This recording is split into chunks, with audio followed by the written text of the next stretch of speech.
આગલા લેક્ચરની અંદર આપણે બોરના નમૂના તરફ દોરી જતો વિકાસ એના વિશે વાત કરી અને એમાં ખૂબ જ જરૂરી બન્યું વિદ્યુત ચુંબકીય વિકિરણ એટલે કે પ્રકાશ જે છે એની પ્રકૃતિ કેવી છે એ સમજવું. તો પ્રકાશ તરંગ પ્રકૃતિ પણ ધરાવે છે અને કણ પ્રકૃતિ પણ ધરાવે છે એવી આપણે વાત કરી. હવે આજે આપણે પ્રકાશની તરંગ લંબાઈ લેમ્બડા, પ્રકાશની આવૃત્તિ જેને કહેશું ન્યુ, સમજવા વી નથી પણ શું છે ન્યુ, ન્યુ, અને ઉર્જા ઈ વચ્ચેનો સંબંધ દર્શાવતા કેટલાક સૂત્રો જોઈશું. એ સૂત્રો ઉપરથી મિત્રો તમને દાખલા જે છે એ બોર્ડની એક્ઝામમાં કયો કે બધી કોમ્પિટિટિવ એક્ઝામ જે છે એની અંદર તમને પૂછાશે. આમ તો હું આ સૂત્રો સીધા તમને કહી અને એના આપણે દાખલા ગણવાની શરૂઆત કરવી હતી, પણ 11મા ધોરણના છોકરાઓ સાથે હું પ્રત્યક્ષ પરિચિત નથી કારણ કે આપણે મળ્યા જ નથી. જ્યારથી આપણે સત્ર શરૂ થયું ત્યારથી આપણે ઓનલાઈન જ ભણીએ છીએ. પણ અમુક છોકરાઓ જે છે એ મને જે પ્રશ્નોના જવાબ મોકલે છે અથવા તો અમુક ક્વેશ્ચન મોકલે છે, ઘણા બધા છોકરાઓ છે, બધાના મને નામ યાદ નથી, પણ એક ખાસ કરીને નરેન્દ્ર, પછી અક્ષેશ, પછી છોકરીઓમાં કંઈક હિના કરીને છોકરી છે, તો એ બધા એવી રીતના પ્રશ્નો મૂકતા કે એવું થોડુંક અંદરથી એમ પ્રેરિત થવાય કે ચલો કંઈક વધારાની વાતો, આમ તો વધારાની નહીં પણ ખૂબ જ જરૂરી એવી વાતો જે છે એ પણ આપણે જોડે જોડે કરીએ. તો એટલા માટે અહીંયા આ જે સંબંધો જે છે એ પ્લાન્કનો ક્વોન્ટમ સિદ્ધાંતના આધારે આપણે ચર્ચા કરવાની છે. પ્લાન્કનો ક્વોન્ટમ સિદ્ધાંત એટલો બધો આપ્યો નથી પણ છતાં એની થોડીક વાતો હું કરીશ.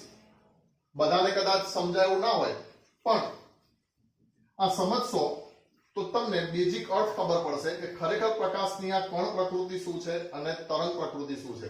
બાકી સૂત્ર આધારે દાખલા જે પરીક્ષા લક્ષી પૂછાવાના છે એ તો તમે બધા વિદ્યાર્થીઓ ગણી શકશો.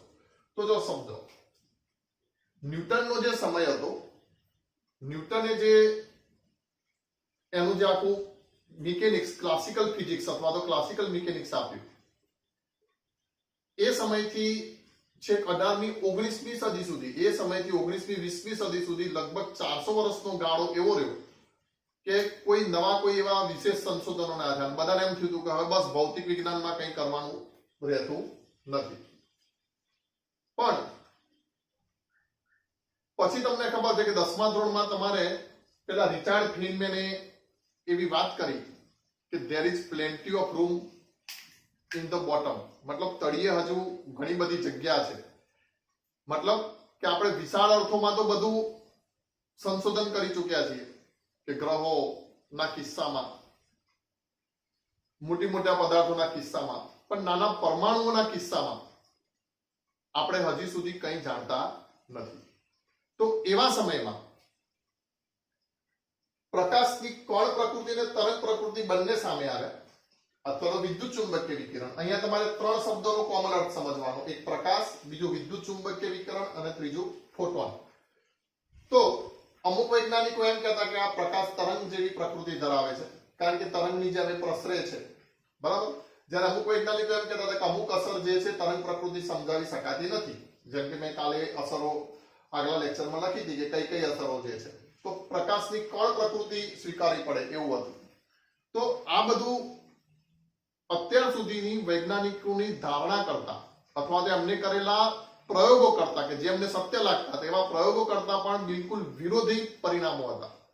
એટલે વૈજ્ઞાનિકો માટે એ સ્વીકારવું, એ વસ્તુની કલ્પના કરવી એ બહુ મુશ્કેલ કામ હતું કે કેવી રીતે આપણે બંને પ્રકૃતિ સ્વીકારી શકીએ, બરાબર. તો એવા ટાઈમમાં ડબલ કેરેક્ટર, મતલબ કે એવા જે કણો જે છે કે જે તરંગની પ્રકૃતિ પણ ધરાવે છે અને કણ પ્રકૃતિ પણ ધરાવે છે, એવા જે ઘટકો જે છે એના માટે ભૌતિક વિજ્ઞાનમાં એક નવો શબ્દ ઉમેરાયો, ક્વોન્ટા. સમજો એ શબ્દ કયો છે? ક્વોન્ટા. એ શબ્દ વાસ્તવમાં આવ્યો છે ક્વોન્ટિટી ઉપરથી. ક્વોન્ટિટીનો મતલબ થાય જથ્થો. એટલે વૈજ્ઞાનિકો એમ કીધું કે ચલો આપણે પ્રકાશની કણ પ્રકૃતિ અથવા વિદ્યુત ચુંબકીય વિકિરણની કણ પ્રકૃતિ, તરંગ પ્રકૃતિ. તરંગ મતલબ ઉર્જા માધ્યમમાં વહે છે. વિશ્વ બે વસ્તુનું બનેલું છે, કણ અને ઉર્જા.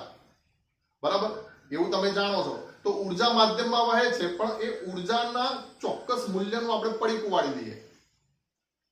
દાખલા તરીકે ઉર્જાના ચોક્કસ મૂલ્યને લઈ, જેમ કે 1 એકમ ઉર્જા લઈ અથવા તો 0.5 જૂલ ઉર્જા લઈને મેં એક પેકેટમાં બાંધી દીધી, તો એ શું થઈ ગયું? ઉર્જાનું પડીકું.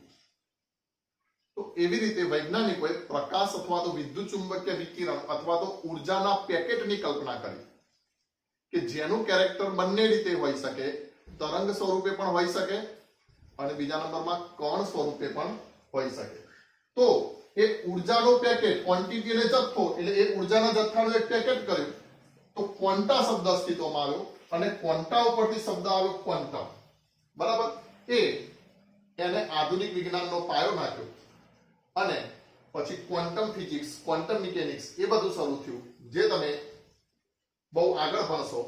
અને બીજું, અમુક લેવલનું તો ભારતની યુનિવર્સિટીમાં ભણાવવામાં આવતું નથી, તો આ છે કે રિસર્ચ લેવલની વસ્તુઓ છે. તમે એક સાયન્ટિસ્ટ થવા તરફ જઈ રહ્યા હોવ એ જ દિશાની આ વસ્તુઓ છે, જેને આત્મસાત કરવી ઘણી મુશ્કેલ છે, પણ છતાંય અહીંયા આપણે થોડીક માહિતી છે એ આપણે તમને ખ્યાલ આવી જ જશે.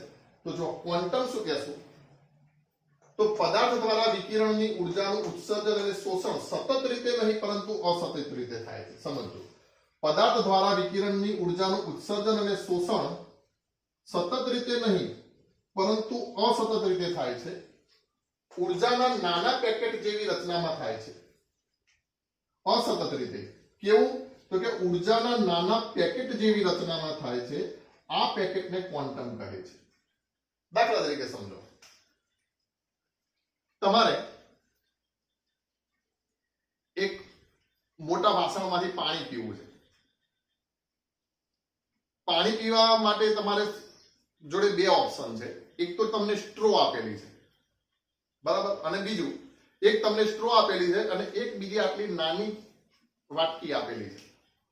તો તમે બે રીતે પાણી પી શકો છો. એક તો સ્ટ્રો સીધી વાસણમાં નાખી અને એને ચૂસી શકો છો, અને બીજું થોડુંક પાણી વાટકીમાં ભર્યું, પાછું પીધું, થોડુંક પાણી વાટકીમાં ભર્યું, પાછું પીધું, થોડુંક પાણી વાટકીમાં ભર્યું, પાછું પીધું.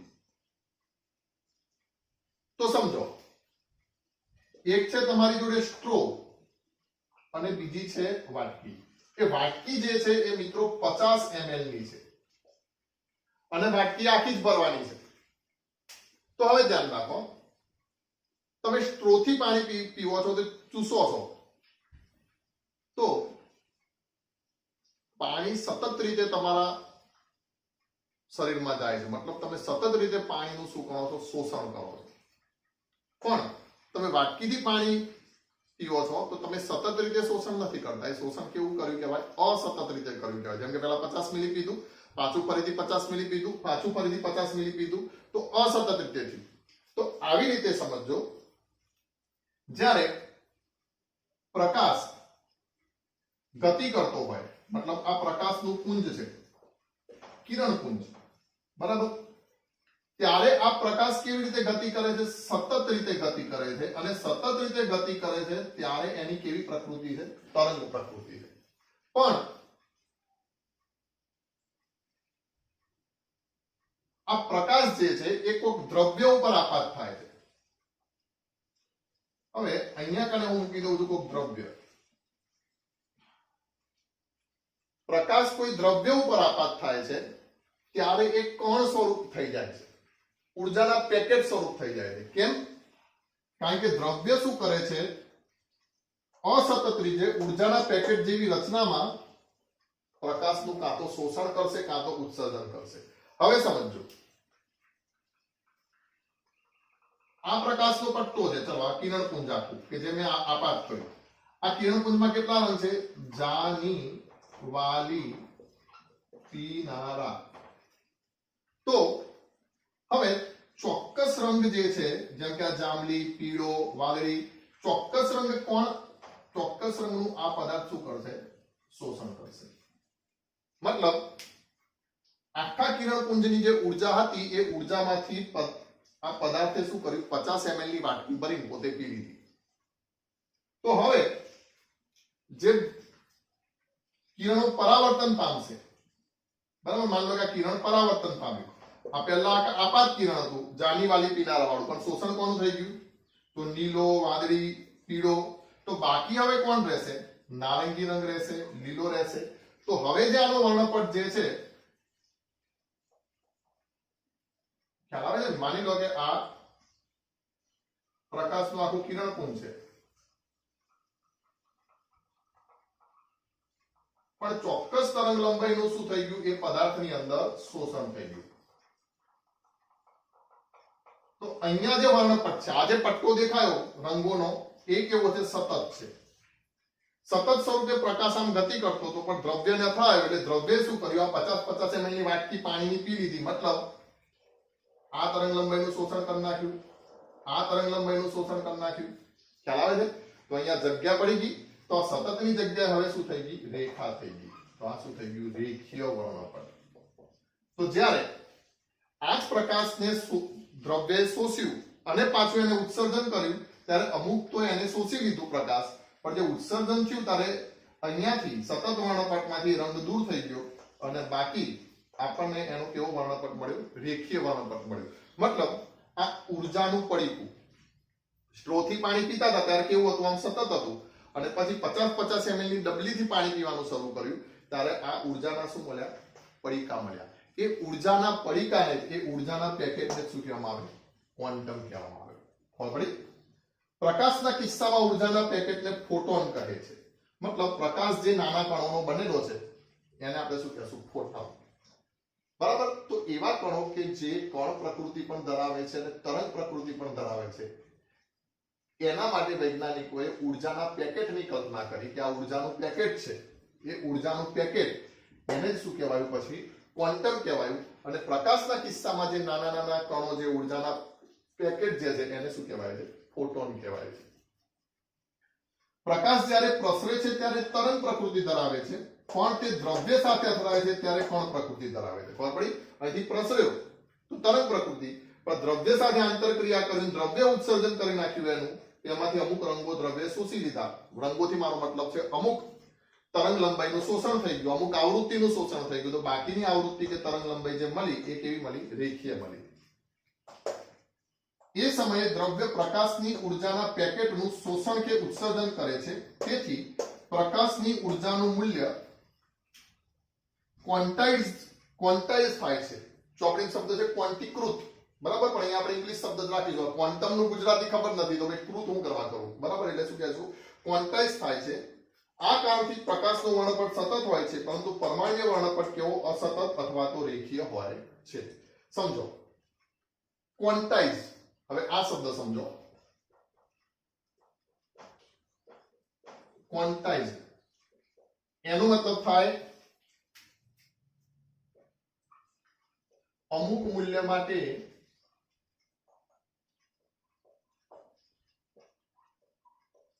પ્રતિબંધન. અમુક મૂલ્ય હોય જ ના શકે. મૂલ્ય અમુક ચોક્કસ સંખ્યાના ગુણકમાં જ હોઈ શકે. એને શું કહેવાય? મૂલ્ય ક્વોન્ટાઇઝ છે.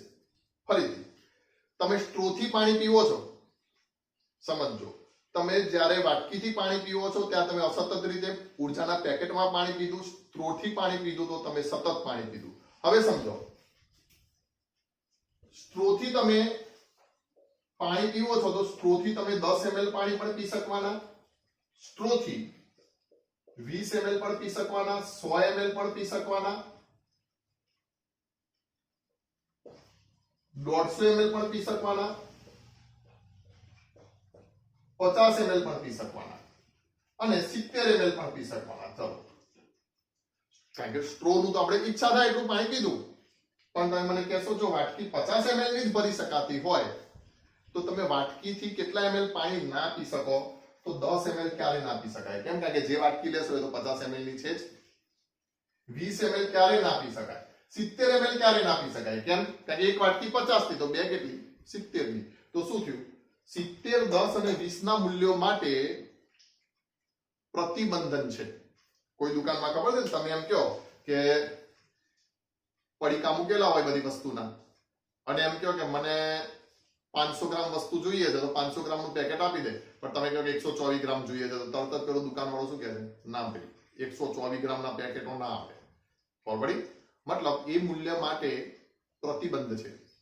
તો પ્રકાશ જે ઉર્જાનું શોષણ કે ઉત્સર્જન કરે છે એ ઉર્જાના એક એકમ મતલબ કે કોઈ મૂલ્ય છે એ મૂલ્યના પૂર્ણ ગુણાંકમાં જ શોષણ કે ઉત્સર્જન કરે છે. જેમ કે 50 મિલી પાણી પીધું તો 50 નો પૂર્ણ ગુણાંક કેટલો કહેવાય? 50, 100, 150, 200, 300. તો એ રીતે શોષણ કે ઉત્સર્જન દ્રવ્ય જ્યારે પ્રકાશનું કરે છે ત્યારે એ ઉર્જાના કોઈ ચોક્કસ મૂલ્યના પૂર્ણ ગુણાંકમાં જ એનું શોષણ કે ઉત્સર્જન કરે છે. એ શોષણ કે ઉત્સર્જન માં બીજું કોઈ મૂલ્ય શક્ય હોતું નથી. માની લો કે એ 2 એકમનું શોષણ કરે તો પછી 2 દુ 4 નું કરી શકે, 6 નું કરી શકે, 8 નું કરી શકે, 10 નું કરી શકે, પણ તમે એમ કહો 1.5 નું કરે તો ના કરે, તમે એમ કહો 3 નું કરે તો ના કરે. તો એ મૂલ્યો પ્રકાશના શોષણ કે ઉત્સર્જનમાં તરંગ લંબાઈ કે આવૃત્તિના એવા મૂલ્યો જોવા મળતા નથી. એટલે એમ કહેવાય કે અમુક મૂલ્યો નથી જોવા મળતા એટલે મૂલ્યો કેવા થઈ ગયા? ક્વોન્ટાઇઝ્ડ થઈ ગયા. ખબર પડી? એક દુકાનવાળાએ એની જોડે પડેલી બધી જ વસ્તુના 100 ગ્રામના પેકેટ બાંધી લીધા તો 100 ગ્રામ એને મૂલ્ય શું કર્યું કહેવાય?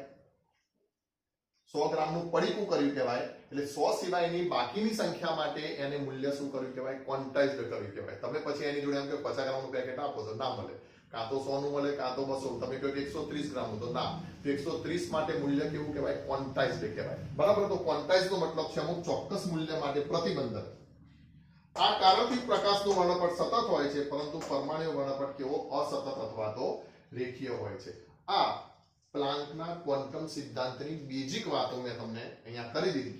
હવે આપણે આપણા રસાયણ વિજ્ઞાનમાં આવીએ અને તરંગ લંબાઈ, આવૃત્તિ અને ઉર્જા પ્રકાશની એના વચ્ચેનો સંબંધ સમજીએ.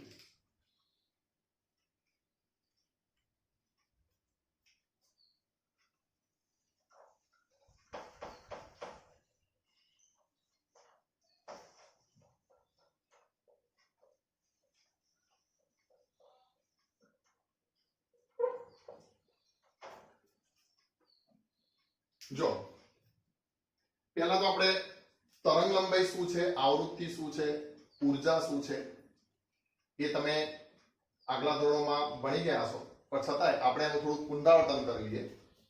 જેમ કે આ એક દ્રઢ આધાર છે, સીધી દોરી બાંધેલી છે. આ દ્રઢ આધાર ઉપરથી મેં આ દોરી અહીંથી પકડી રાખી છે. બરાબર? આમ દોરી માની લો કે કોઈ જગ્યાએ બાંધીને આમ ફીટ પકડી રાખી છે. હવે હું શું કરું છું? આ દોરીને આમ આંદોલન આપું છું. તો આ દોરીને આંદોલન આપીશ એટલે દોરી આ રીતે આંદોલિત થશે. બરાબર? તમને ખબર છે ઉપર તરફ જે આંદોલન થાય એને શું કહેવાય? શૃંગ કહેવાય. અને આ જે આંદોલન જે છે નીચે તરફનું એને શું કહેવાય? ગર્ત. ગર્ત એટલે ખાડો, શૃંગ એટલે ટેકરો. બરાબર? તો દોરીના અહીંયા કને તરંગો ઉત્પન્ન થયા એમ કહેવાય. ઉપરનો ટેકરો એ શૃંગ કહેવાય અને નીચે ગર્ત. હવે બે ક્રમિક શૃંગ વચ્ચેનું અંતર અથવા તો બે ક્રમિક ગર્ત વચ્ચેનું અંતર એને શું કહેવાય? તરંગ લંબાઈ લેમ્બડા કહેવાય. ખબર પડી? એટલે અહીંયા આપણે આટલા શબ્દો સમજીશું. નંબર 1 તરંગ લંબાઈ. હું વ્યાખ્યા લખીશ નહીં, તમને સમજાવીશ અને વ્યાખ્યા બોલતો આવીશ. તમારે જો ઉતારવી હોય તો ઉતાર લેજો. બરાબર? કારણ કે આ વ્યાખ્યા 9મા 10માની છે. ફિઝિક્સમાં તમે થોડી ડીપમાં વધારે વ્યાખ્યા ભણશો, પણ અહીંયા સમજવા માટે જરૂરી છે એટલે હું ખાલી તમને કહું છું. તો એક તરંગ લંબાઈ. બીજા નંબરમાં આપણે શબ્દ સમજીશું તરંગ સંખ્યા. ત્રીજા નંબરમાં આપણે શબ્દ સમજીશું આવૃત્તિ. ચોથા નંબરમાં આપણે શબ્દ સમજીશું આવર્તકાળ. બરાબર? હવે ધ્યાન રાખો. તરંગ લંબાઈ. તો આજે તરંગ ઉત્પન્ન થયા એમાં બે ક્રમિક શૃંગ અથવા તો બે ક્રમિક ગર્ત વચ્ચેના અંતરને શું કહેવાય? તરંગ લંબાઈ. તમે વ્યાખ્યા લખી હોય તો શું લખો? બે ક્રમિક શૃંગ અથવા તો બે ક્રમિક ગર્ત વચ્ચેના અંતરને તરંગ લંબાઈ કહે છે. પછી તરંગ સંખ્યા જેને v12 એકમથી બતાવીશું અને એનું સૂત્ર આ રીતે છે v12 = 1/λ. મતલબ तरंग लंबाईना व्यस्तने तरंग संख्या कहे छे। तरंग लंबाईना व्यस्तने तरंग संख्या कहे छे। मान लो कि अहींया कने तरंग लंबाई 10 एकम छे तो तरंग संख्या केटली थई 0.1 थई बराबर। तो एवी रीते तरंग लंबाईनो जे व्यस्त जे छे એને શું કહેવાય तरंग संख्या કહેવાય। પછી આવૃત્તિ આવૃત્તિ માટે તમે 9મા 10મામાં f શબ્દ ફ્રીક્વન્સી એવો શબ્દ વાપરેલો છે પણ અહીંયા આપણે પ્રકાશની આવૃત્તિ માટે ન્યુ શબ્દ વાપરીશું ન્યુ બરાબર। ન્યુ અથવા ઇંગ્લિશમાં nu એ રીતે બોલાય ગ્રીક મૂળાક્ષર છે તો ન્યુ। आवृत्ति कोने कहेवाय तो ध्यान રાખજો तरंग लंबाई छे तो एनो एकम थशे मीटर व्यस्त छे तो एनो एकम थशे मीटर इनवर्स। आवृत्ति मतलब सेकंड इनवर्स प्रति सेकंड मतलब कोई एक बिंदु આગળથી માની લો કે આપણે આ બિંદુની વાત કરીએ કોઈ એક બિંદુ આગળથી પ્રતિ સેકન્ડે પસાર થતા તરંગની સંખ્યા આ બિંદુ છે અહીંથી આમ પસાર કરીએ તો બોલવાનું ને તો પ્રતિ સેકન્ડે કોઈ એક બિંદુ આગળથી પસાર થતા તરંગની સંખ્યાને શું કહેવાય આવૃત્તિ કહેવાય। દાખલા તરીકે તમારા ગામમાંથી અમદાવાદ રોજની 5 બસો જતી હોય તો એની આવૃત્તિ કેટલી કહેવાય 5 પ્રતિ દિવસ કહેવાય ને। આવૃત્તિ मतलब संख्या तो एक દિવસની કેટલી 5 બસો જાય છે તો 5 પ્રતિ દિવસ। તેવી રીતે તરંગની જે સંખ્યા તો બસોની સંખ્યા થઈ ગઈ તો તરંગની જે સંખ્યા જે છે એ પ્રતિ સેકન્ડમાં માપીશું मतलब 1 સેકન્ડમાં પસાર થતા તરંગોની સંખ્યા અથવા વૈજ્ઞાનિક હર્ટ્ઝના નામ પરથી એને હર્ટ્ઝ તરીકે પણ દર્શાવીશું hz। બીજું આવર્તકાળ આવર્તકાળ t बराबर 1/f अथवा तो 1/nu।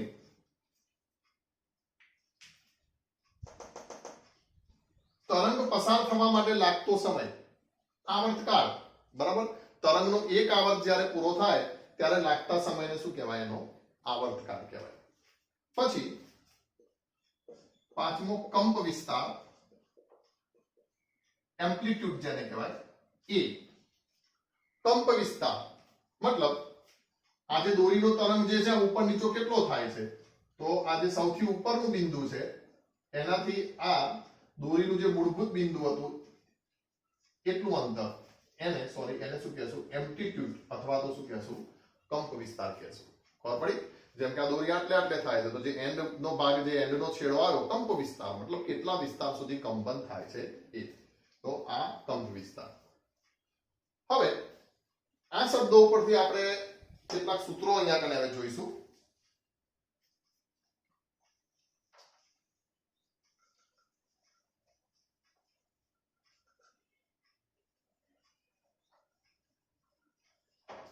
ધ્યાન રાખજો આ બધું ખાસ કરીને પરીક્ષા લક્ષી ધ્યાન રાખવાનું હોય તો તમે આ સૂત્રો ખાસ હવે નોંધી લેજો અને એના આધારે એ સૂત્રના ઉપયોગથી પછી આપણે ઘણા બધા દાખલા ગણીશું।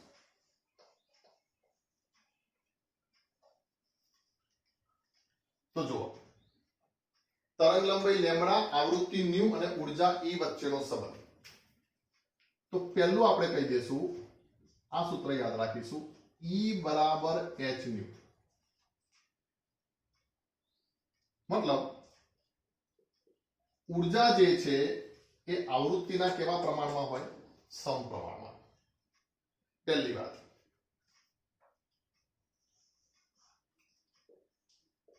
જ્યાં h ને કહેવાય પ્લાન્ક અચળાંક જેનું મૂલ્ય થાય 6.626 ગુણ્યા 10⁻³ જૂલ ઇન્ટુ સેકન્ડ। જૂલ ઉર્જાનો એકમ છે અથવા 6.626 ગુણ્યા 10⁻27 અર્ગ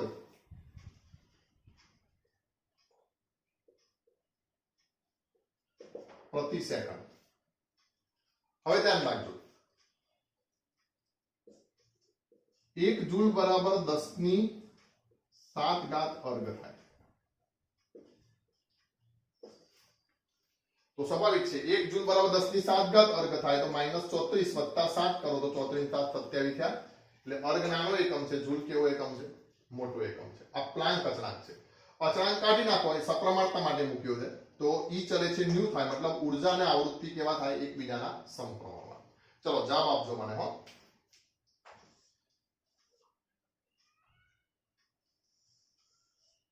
આ છે દોરી પર પ્રસરતા તરંગ. હવે હું ઉર્જા વધારું છું.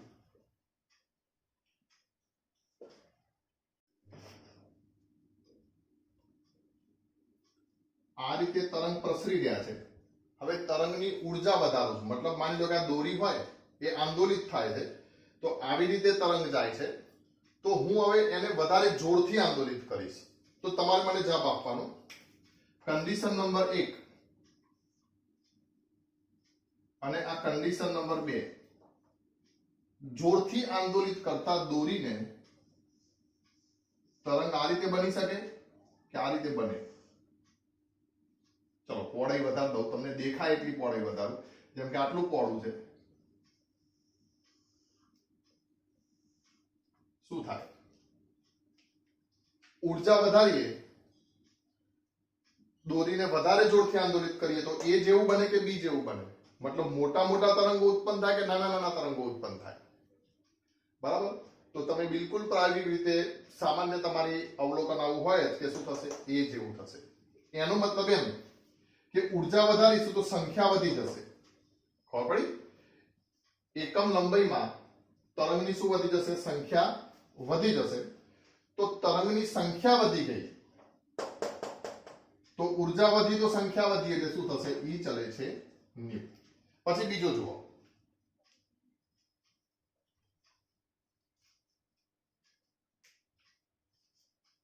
therefore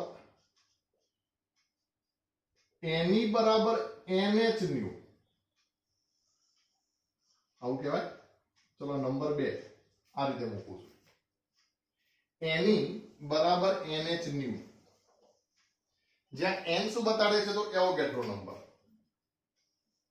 આ માહિતી સમજતા રહેજો. જ્યાં n બરાબર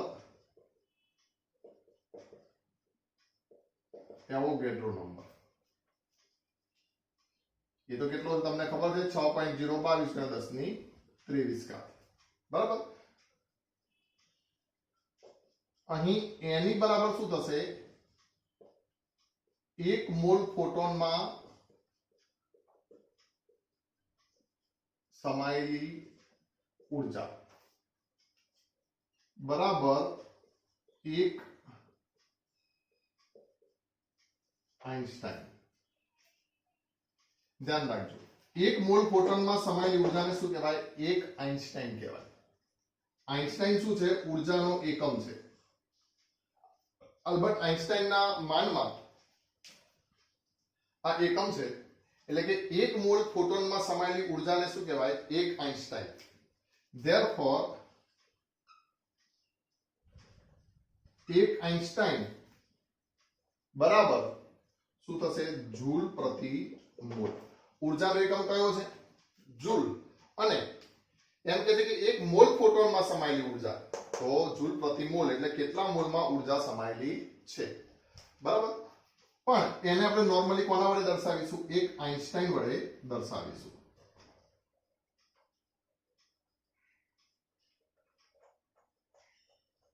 હવે જુઓ ત્રીજા નંબરમાં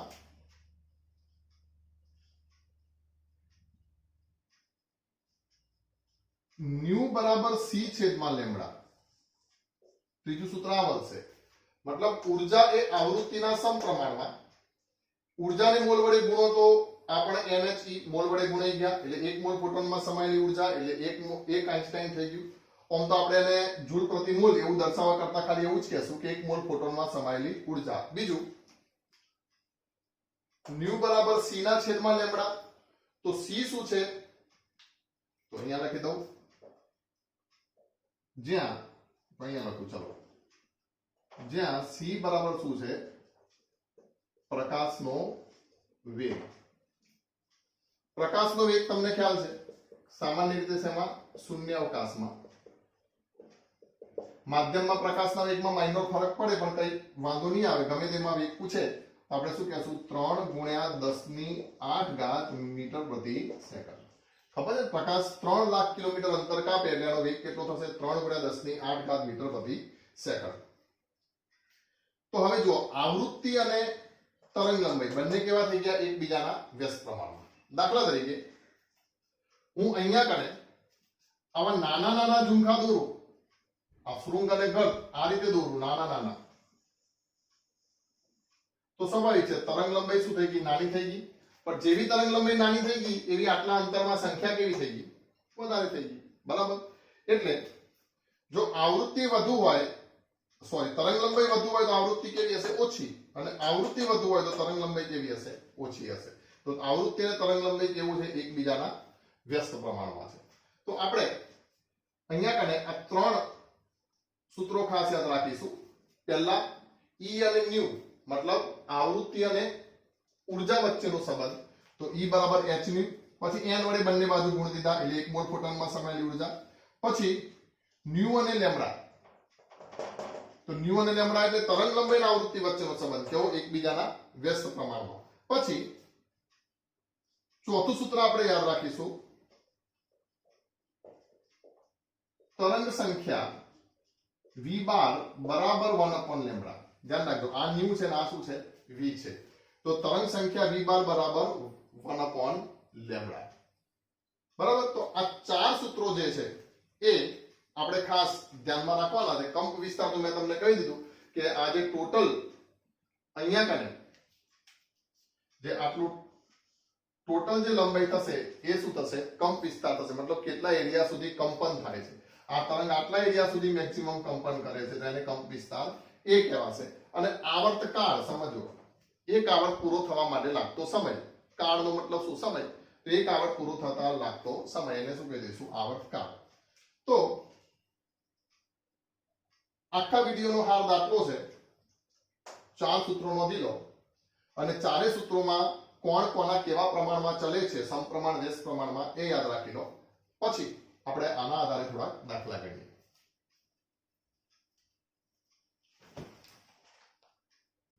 જો ઉદાહરણનો 2.6 દાખલો આપણે ગણીશું. વિકિરણના 1 મોલ ફોટોન કે જેની આવૃત્તિ 5 ગુણ્યા 10 ની 14 ઘાત હર્ટ્ઝ છે, તો તેની ઉર્જા ગણો. હવે સમજો, પહેલા તો શું કીધું છે 1 મોલ ફોટોન કે જેની આવૃત્તિ એટલે શું કહી દેશું ન્યુ કહી દેશું. તો જેની આવૃત્તિ ન્યુ બરાબર કેટલી છે 5 ગુણ્યા 10 ની 14 ઘાત હર્ટ્ઝ. આનો એકમ તમે હર્ટ્ઝ પણ લખી શકો અથવા તો પ્રતિ સેકન્ડ પણ લખી શકો. મતલબ આ એમ કે છે કે 1 સેકન્ડમાં આ જે વિકિરણ જે છે કે જે ફોટોનનું વિકિરણ જે છે એના કેટલા કંપનો થઈ જાય છે, તો 5 ગુણ્યા 10 ની 14 ઘાત કંપનો થઈ જાય છે. સમજી શકો છો ને આંકડા ઉપરથી 5 ગુણ્યા પાછા 10 ની ઉપર એટલે 5 ની ઉપર કેટલા મીંડા 14 મીંડા તમે ચડાવો એટલો મોટો આંકડો એક જ સેકન્ડમાં એટલી બધી વખત એનું શું થઈ જાય છે કંપન થઈ જાય છે. બરાબર. હવે શું કહે છે કે એની ઉર્જા ગણો. તો સમજો 1 મોલ ફોટોનની ઉર્જા એને આપણે શું કહીએ છીએ એની કહીએ છીએ. તો એની આપણે શોધવાના છે. બરાબર. તો એની નું સૂત્ર આપણને ખબર છે એની બરાબર NH ન્યુ આવું કહીએ છીએ ને. એની બરાબર NH ન્યુ. હમણાં તમને મેં બોર્ડ ઉપર સૂત્ર લખાવડાવ્યું. તો n એટલે શું છે તો એવોગાડ્રો નંબર તો 6.022 ગુણ્યા 10 ની 23 ઘાત. પછી h નું મૂલ્ય હવે તમે ખાસ યાદ રાખી લેજો. h શું છે પ્લાન્ક અચળાંક 6.626 ગુણ્યા 10 ની -34 ઘાત જૂલ ઇન્ટુ સેકન્ડ. આ તો એકમ લખું છું. અને ન્યુ તો એ આપેલા છે 5 ગુણ્યા 10 ની 14 ઘાત સેકન્ડ ઇનવર્સ. બરાબર. Second inverse. તો બસ આ જ જે છે એ શું થશે આપણો જવાબ થશે. તો અહીંયા કેલ્ક્યુલેટરથી ફટાફટ તમને બતાવી દઉં કેટલા 6.022. જો પહેલા સમજો આવી રીતે જ્યારે આવા 10 ના ઘાતના વાળા ગુણાકાર હોય તો પહેલા આવા આંકડાનો ગુણાકાર આપણે કરી નાખવાનો. 6.022 ગુણ્યા 6.626 ગુણ્યા 5 એટલે શું કરીશું 6.022 ગુણ્યા 6.626 અને ગુણ્યા 5 એટલે બરાબર કેટલા થાય છે 199.5 તો આ કેટલા થયા 199.5 ગુણ્યા 10 ની કેટલી ઘાત તો સમજો 23 ને 10 તો 23 ને 10 કેટલા થયા 33 33 ને 4 કેટલા થયા 37 37 માંથી કેટલા બાદ કરવાના 34 બાદ કરવાના એટલે 10 ની કેટલી ઘાત થઈ જાય 3 ઘાત જૂલ થઈ જાય સમજો આ જૂલ ઇન્ટુ સેકન્ડ છે ને પ્રતિ સેકન્ડ એટલે છેદમાં સેકન્ડ ઉડી ગયા એટલે આપણને ઉર્જાનો એકમ મળી જશે જૂલ પણ સમજો 1 મોલ આ n છે ને એટલે આને શું કહી દઈશું જૂલ પ્રતિ મોલ અથવા તો એટલા આઇન્સ્ટાઇન આને મિત્રો કિલો જૂલમાં ફેરવવું હોય તો કેટલી થાય 199.5 કિલો જૂલ 10 ની 3 ઘાત લેવાની જરૂર નહીં ને કારણ કે 1 કિલો જૂલ બરાબર કેટલા જૂલ થશે 1000 જૂલ થઈ જશે તો 1000 જૂલ એટલે 10 ની 3 ઘાત કેન્સલ કર્યા તો આ 199.5 કિલો જૂલ મોલ ઇનવર્સ જે આપણને જવાબ મળ્યો ખબર મળી તો આ છે 1 મોલ ફોટોનની ઉર્જા ઉદાહરણ નંબર 2.6 જો અહીંયા પણ 199.5 તમને અહીંયા કને એનો આન્સર મળશે પણ આ લોકોએ કેવી રીતે ગણ્યો છે તો પહેલા E બરાબર H નું શોધી કાઢ્યા છે પછી E અને પછી 1 મોલ ફોટોનની ઉર્જા તો પછી પાછું મોલ જોડે ગુણ્યું છે પણ અહીં આપણે શું કરવાનું ડાયરેક્ટ જ આ સૂત્ર લઈ લેવાનું Ne બરાબર NHC કારણ કે મોલનું કીધું છે ને તો મોલ ગુણી નખાય ને સીધા તો પણ જવાબ ડાયરેક્ટ જ પહેલા સ્ટેપમાં જ આવી જશે નહીં તો તમારે સ્ટેપ થોડાક શું કરવા પડે વધારે લખવા પડે હવે ઉદાહરણ નંબર 2.7 જોઈએ ઉદાહરણ ધ્યાન રાખી લેજો હો ભાઈ સ્વાધ્યાયમાંથી હું તમને આવા નવા દાખલા આપીશ ઉદાહરણ નંબર 2.7 જોઈએ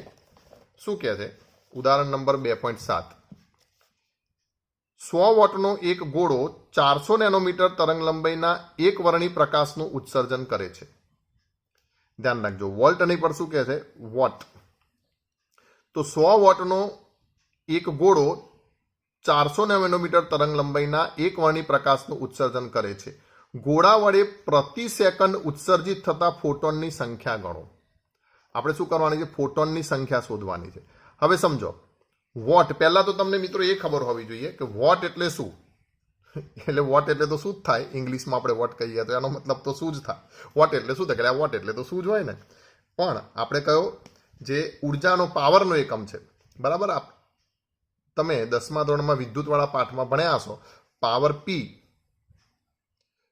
જે છે એ પાવરનો એકમ જે છે એને આપણે શું કહીએ છીએ વોટ કહીએ છીએ બરાબર તો એ જે પાવરનો એકમ છે એને WATT વોટ વડે દર્શાવાય જેને આપણે શું કહીએ છીએ જૂલ પ્રતિ સેકન્ડ કહીએ છીએ બરાબર એટલે વોટ એટલે વાસ્તવમાં બીજું કંઈ નહીં પણ શું છે જૂલ પ્રતિ સેકન્ડ મતલબ એક સેકન્ડે ઉત્સર્જાતી ઉર્જા કેટલી છે એ જૂલમાં બતાવવાની તો તમે ખાસ યાદ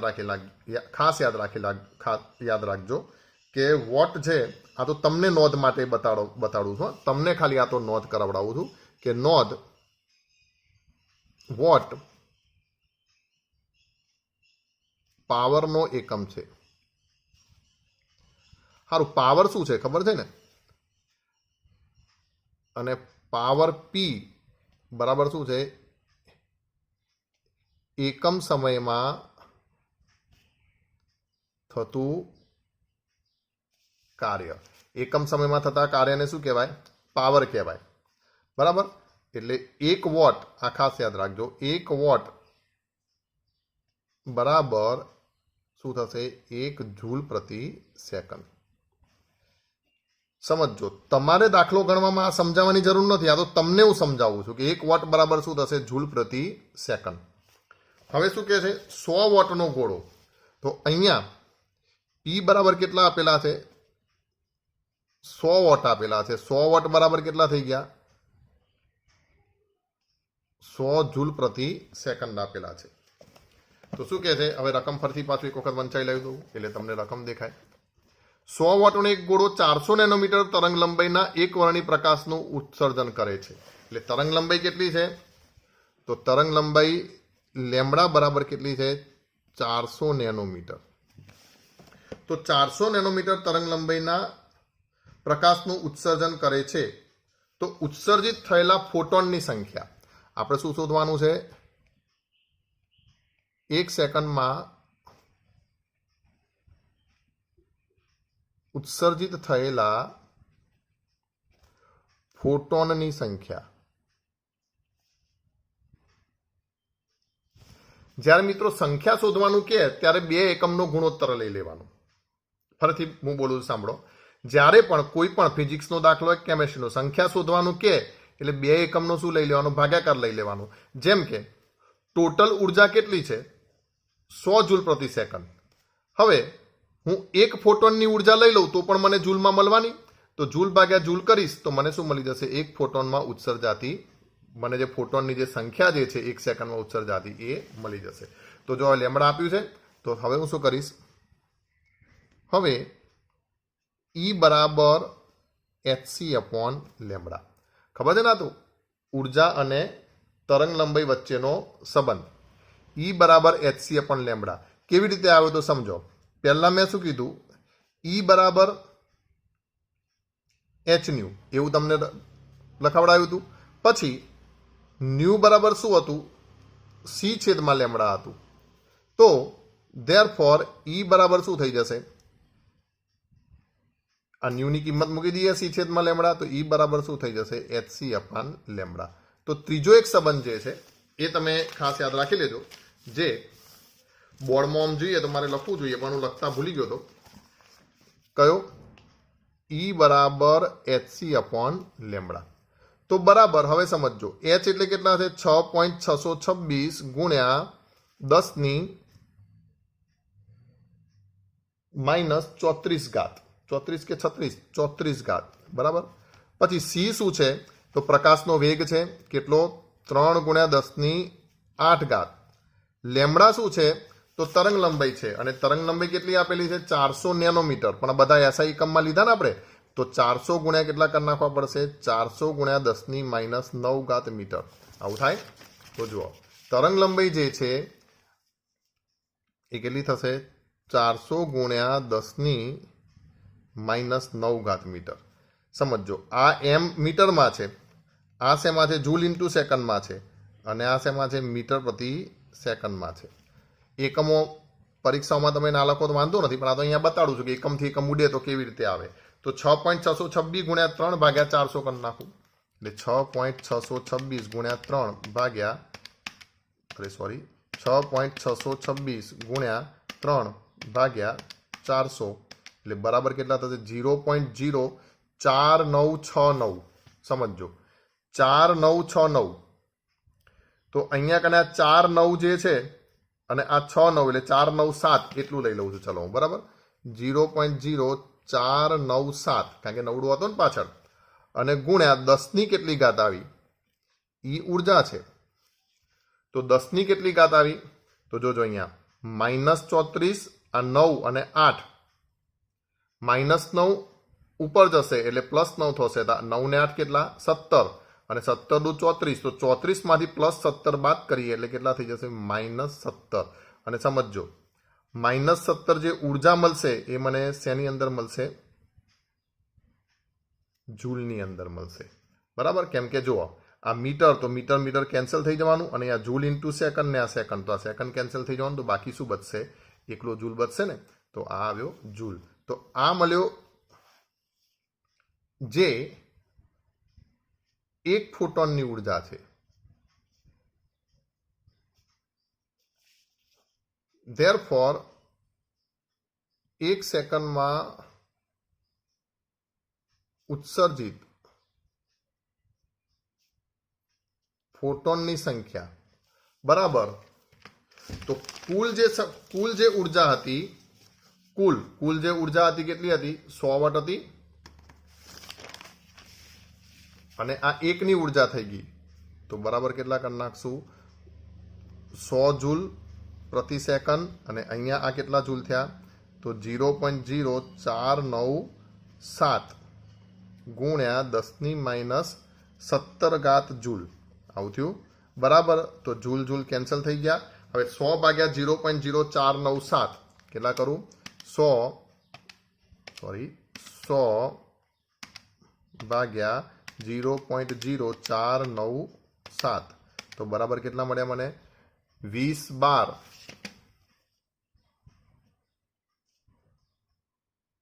.07 અને ગુણ્યા 10 ની કેટલી ઘાત થશે 17 ઘાત થશે જો જૂલ જૂલ ઉડી ગયા એટલે સેકન્ડ ઇનવર્સ એટલે પ્રતિ સેકન્ડ થઈ ગયા અથવા તો આને વૈજ્ઞાનિક અંક પદ્ધતિમાં લખીએ તો 1 2 3 તો 2.012 ગુણ્યા 10 ની કેટલા પોઈન્ટ ખસેડ્યા 1 2 ને 3 પોઈન્ટ ખસેડ્યા તો 2.012 ગુણ્યા 3 પોઈન્ટ ખસેડ્યા એટલે 10 ની 17 18 19 અને 20 10 ની 20 ઘાત સેકન્ડ ઇનવર્સ આ શું બતાવે છે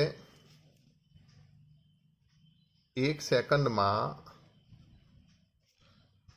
2.012 અથવા તો નિયરલી ઇક્વલ ટુ 2 લઈ લઈએ તો એ ચાલે 2 ગુણ્યા 10 ની 20 ઘાત ફોટોન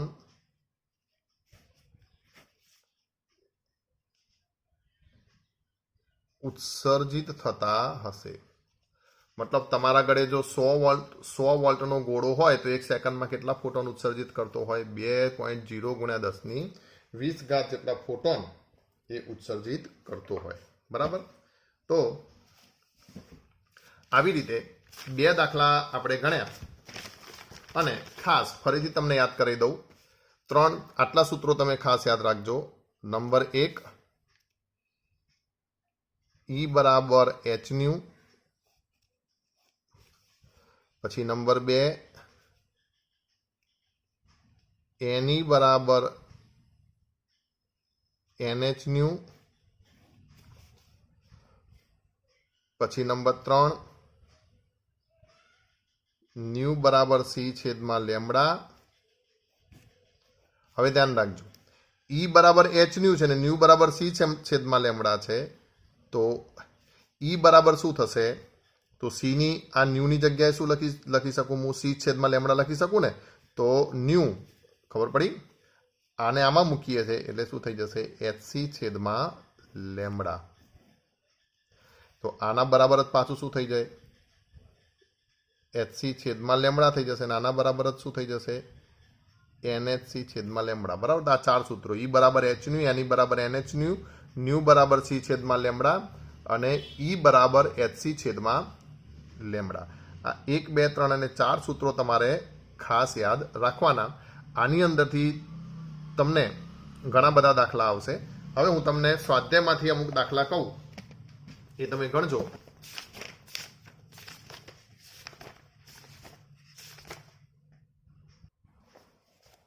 બધા નોંધી લો સ્વાધ્યાયનો એક 2.5 2.6 2.8 અને 2.11 2.5 2.6 2.8 અને 2.11 કેટલા તમારે મને ગણીને બતાવવાના છે અને પાછળ અહીંયા આગળ 2.45 છે બરાબર આ વોટવાળો દાખલો ફરીથી અહીંયા હું આ ગણીને બતાવું છું પણ છતાંય તમે તમારી રીતે પાછા ગણજો બરાબર એટલે આમ તો આપણે ઉદાહરણમાં હમણાં ગણ્યો એના જેવો જ છે શું કહે છે તો જુઓ 25 વોટનો એક બલ્બ એટલે કિંમત મૂકતા આવીએ 25 વોટનો એક બલ્બ એટલે પાવર P બરાબર કેટલા છે 25 વોલ્ટ બરાબર કેટલા થશે 25 જૂલ પ્રતિ સેકન્ડ હવે હું સીધું ગણ નાખું છું બીજી બધી લમણી કર્યા વગર 25 વોટનો એક બલ્બ પીળા રંગનો પ્રકાશ ઉત્સર્જિત કરે છે જેની તરંગ લંબાઈ 0.57 માઇક્રોમીટર છે તો અહીંયા શું આપેલું છે તરંગ લંબાઈ લેમ્બડા બરાબર કેટલા છે 0.57 માઇક્રોમીટર આ જૂલ એસઆઈ એકમ છે તો આને પણ આપણે એસઆઈ એકમમાં ફેરવી નાખીએ એટલે 0.57 ગુણ્યા માઇક્રોમીટરના મીટર એટલે કેટલા 10⁻6 ઘાત મીટર આટલું થયું બરાબર આ બે મળ્યું લેમ્બડા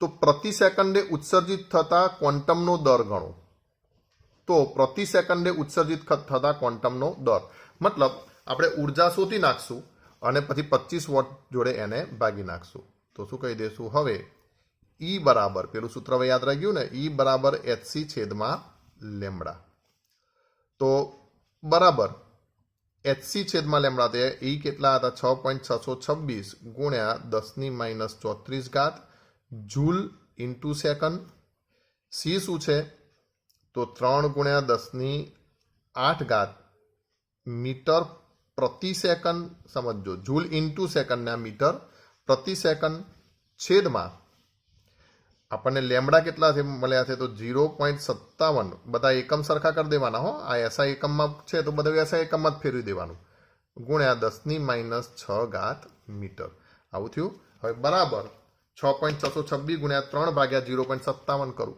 તો 6.626 ગુણ્યા 3 એટલું છે ને ગુણ્યા 3 અને ભાગ્યા 0.57 એટલે કેટલા કરી નાખું ભાગ્યા 0.57 એટલે બરાબર કેટલા આવશે 34.87 તો જો ધ્યાન રાખો અહીંયા આંકડાઓની માહિતી મને કેટલી મળી 34.87 હવે 10 ની ઘાત તો 8 ને 6 14 -6 ઉપર જાય +8 છે એટલે 14 થયા હવે 34 માંથી 14 બાદ કરો 4 બાદ કરો એટલે 30 અને 10 બાદ કરો એટલે 20 એટલે શું થઈ જશે 10⁻20 જૂલ કેમ જૂલ તો સમજો મીટર મીટર ઉડી ગયા આ સેકન્ડ વાસ્તવમાં મીટર પ્રતિ સેકન્ડ એટલે સેકન્ડ છેદમાં છે તો સેકન્ડ ઉડી ગયા એટલે જૂલ મળ્યું હવે આને હું આ રીતે લખું છું જૂલ પ્રતિ ફોટોન મતલબ આ એક ફોટોનની ઉર્જા છે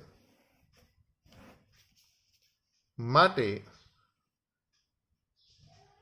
ઉત્સર્જિત ફોટોનનો દર મતલબ એની સંખ્યા કે આટલા કેટલી સંખ્યા ઉત્સર્જિત થાય છે ફોટોનનો દર બરાબર કેટલા વોટ હતા અહીંયા કને 25 વોટ હતા ને તો 25 જૂલ સેકન્ડ ઇનવર્સ મતલબ છેદમાં જૂલ પ્રતિ સેકન્ડ અને છેદમાં અહીંયા કને કેટલા થયા 34.87 ગુણ્યા 10⁻20 તો બરાબર 25 ભાગ્યા 34.87 કરી નાખું 35 કરીએ તો પણ ચાલે તો 25 ભાગ્યા 34.87 એટલે બરાબર મને મળ્યા 0.7169 પણ આ નવડા નહીં કરી નાખે એટલે 0.717 કરી નાખીએ એટલે કેટલા થઈ ગયા 0.717 ગુણ્યા 10⁻20 સેકન્ડ ઇનવર્સ અથવા ફરતી પાછું આમ ગણવું હોય તો શું કહેવાશે 7.17 ગુણ્યા 10⁻20 માંથી